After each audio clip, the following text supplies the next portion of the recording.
Hi, I'm Nico from The Authentic Desire, and in today's video I'm going to tell you why Jordan Peterson is wrong when he talks about open relationships and non-monogamy.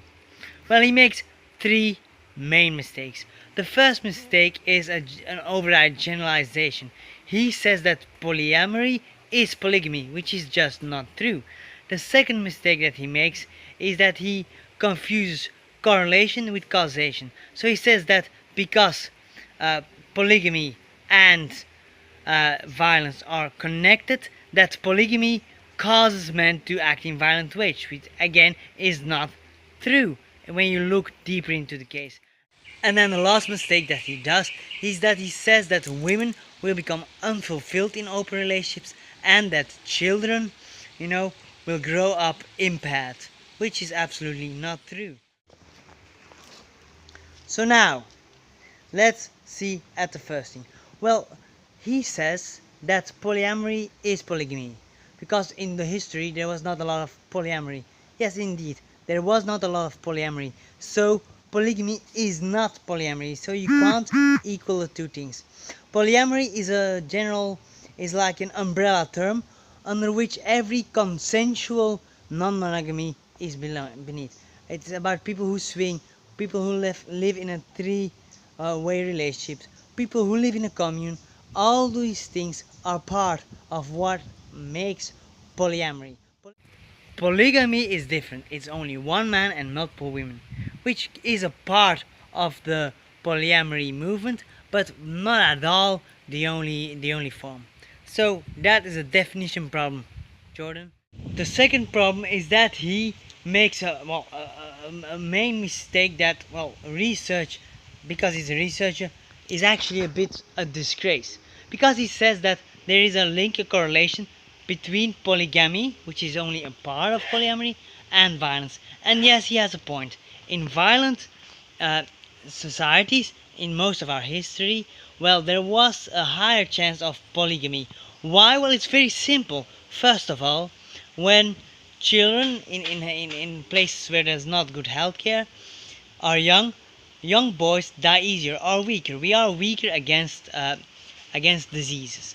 The second thing is, because of our testosterone driven behaviors, we do much more risky things. We go out on adventures, and on adventures, there is a higher chance that you will die early, prematurely. And then if you live in a violent environment where there is kill or be killed competition, it's very simple to see. Men, for the most of our history, were there to be strong and protective, to fight and die if need be, to protect the tribe. So, it's not logical. It's a logical consequence that in a violent environment there was a system like polygamy, where you have one man and multiple women, because quite frankly there were much less men who survived. And when you look at nature, you can see a similar pattern. So what we can see is the following. When you look to the chimps, for example, the chimps live in a very poor environment. There is little natural resources, and there is a strict hierarchy. The alpha on top gets all the women. If he's smart, he's going to share his women and the best food with a small select group of strong other male apes. But generally, it is the male, the main alpha that decides everything. And why? Well, because in such an environment where there is kill or be killed competition, where there are a lot of natural predators, when there's a little food, so the competition is very hard, in such an environment, a strong, powerful man is very, very important. It's the difference between life or death. And so, a society where there was harsh competition, where men were allowed to fight each other, they hardened the men up. And so it stimulated testosterone, and with these higher testosterone, there was more aggression. But a man that is in a good relationship and that has high testosterone doesn't become aggressive to his children or to his wife. No, he becomes very protective. So for most of our histories, it's very clear we lived in a very poor environment. Even less than 100 years ago, and in a lot of countries still, it's still a kill or be killed habitat. It is dangerous and it is not rich in nutrients. So for most of our history, it is very logical that polygamy was, well, rather the norm than than the exception, which is true. Now, generally, luckily, I would say, the last 100 years, life has never been safer and has never been richer. And even if the media tries to tell you something else, it is not true. When you look at the numbers, there is one thing that is clear: that life is safer and richer everywhere on the world. Yes, there are still territories where you have to watch out, where it is still dangerous, but in a general, on a global level, world never has been safer. And so, just like in the animal world, when the environment is rich, when the need for a strong protective man becomes smaller, the women will get much more power. And so you saw it in feminism. But you also saw it, in the monkeys. When you look at the bonobos are genetically just as much different uh, as the chimps, and they live in a rich environment with little predators. And there, the women, they take the lead. The women are the guiding force in that society. And yes, it is possible that in the long run, we will develop to a society where women are much more in charge than men. And it's happening already, on a social level. On a social level, you can see it. The universities are, well, overcrowded by women, and men, well, they have a harder time living up to the university's expectations. And so, life is changing a bit. However, some people are afraid that all masculinity will disappear, but it will not go that fast because, yes, social evolution is very fast, for sure the last couple of years, but our bodies, they still have that need for a strong man because, evolutionary speaking, a strong man meant the difference between life or death of you and of your offspring. But I got a little sidetracked here, so let's go back to his reasoning. So, it is not because violence and polygamy are together that polygamy causes violence. No, when I look at the data, well, and when I look at the information that is there, well, the opposite seems to be true. That violent environments, they stimulate polygamy. So, let us talk now about his last arguments against polyamory. Well, he says that his main concern is with the children. And he says, like, children in polyamorous relationships will grow up in bad because they don't grow up in a traditional family. Well, when you look at certain data, certain people who grew up in happy polyamorous families, the opposite seems to be true. You can see that these children grow up with much more examples of what a man and a woman can be, and so will experience much more liberty in the definition of who they actually are. And I believe that this could be a very good point to help your children to become dynamic, empowered, and really themselves, that they can dare to be themselves because they see there is not one type of man, you have multiple types of men.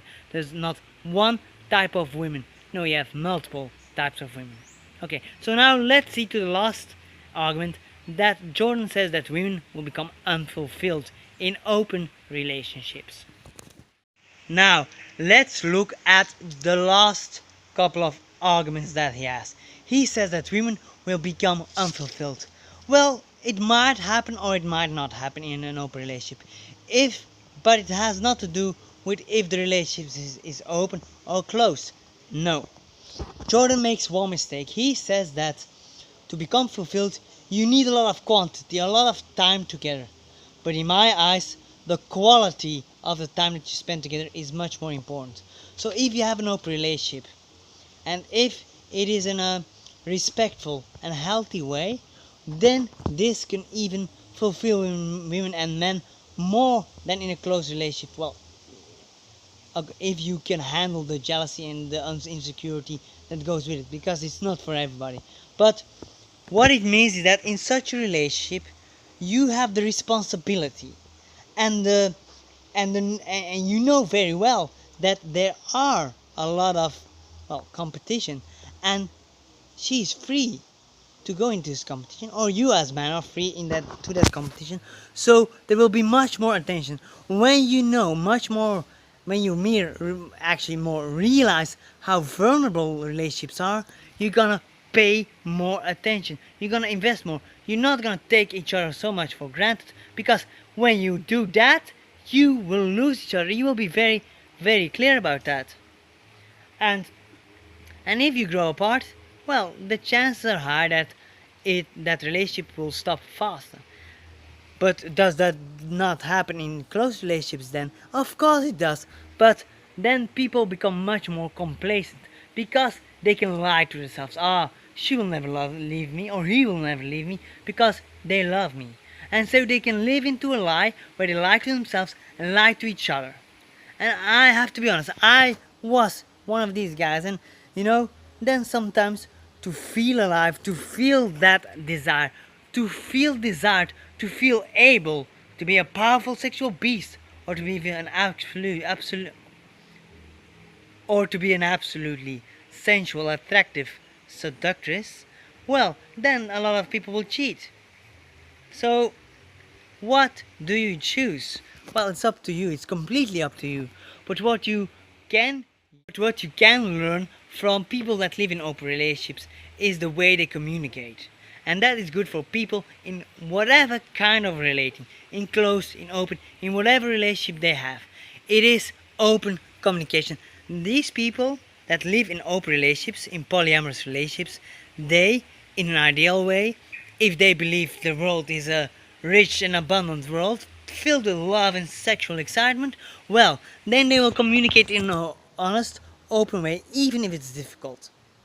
But if people in an open or in a close relationship believe that they live in scarcity, that there's not enough love and sexual abundance, and that it's out of a fear to get hurt that they are in a monogamous, or a fear to get too close in an open relationship, well, then it's a recipe for disaster, whatever the relationship form is. Because when you live in scarcity, you are reactive. You are acting out of fear, whether you push your partners away when they come too close, or whether you try to smother them when you fear you will lose them. So, the key is how to change your mindset from living in a world of scarcity where there's not a lot of love, not enough attention, not enough energy for multiple people. Or if you choose to say, okay, even if I want a monogamous relationship, is the life an abundant place? Do I get the attention, the love, the sexual desire that I deserve or not? That is up to you. So if you know how to create such relationships, great, go for it. Take responsibility, because there's only one life, and your intimate life is the most important. I found that in my research to quality of life, the most important factor for life satisfaction and happiness. But if you don't, if you have a hard time with jealousy, if you have a hard time with communicating, if you have a hard time to get that intimacy and that sexual passion, then click on the link below and do a free breakthrough call with me, in which I will see where you are, where you would like to go, and what is more important is how to get there, how to break through the barriers that stop you in getting the love life and sex life that you deserve.